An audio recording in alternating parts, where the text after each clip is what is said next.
करीब एक साल से मणिपुर अशांत है और पीएम मोदी ना तो मणिपुर का नाम ले रहे हैं और ना ही वो मणिपुर पहुंचे हैं। विपक्ष लगातार पीएम मोदी से मांग कर रहा था कि वो उन राज्यों में तो जा रहे हैं जहां चुनाव है, लेकिन मणिपुर नहीं जा रहे।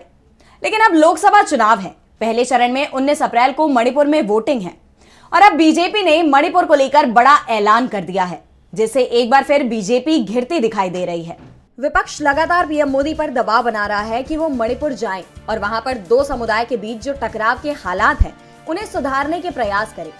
लेकिन पीएम मोदी करीब साल भर से चल रहे कुकी और मैतेई समुदाय के टकराव पर कुछ भी बोलने से बच रहे हैं और ना ही मणिपुर पहुंचे हैं।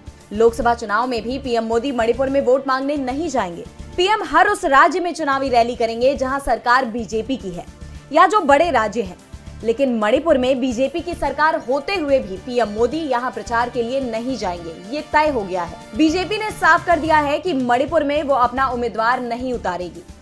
सबसे बड़ी बात तो ये है कि मणिपुर में 7 साल से बीजेपी की सरकार है और इसके बावजूद बीजेपी मणिपुर में अपना उम्मीदवार उतारने की ताकत नहीं जुटा पा रही। जाहिर सी बात है कि बीजेपी का उम्मीदवार नहीं होगा तो पीएम मोदी भी प्रचार के लिए नहीं जाएंगे।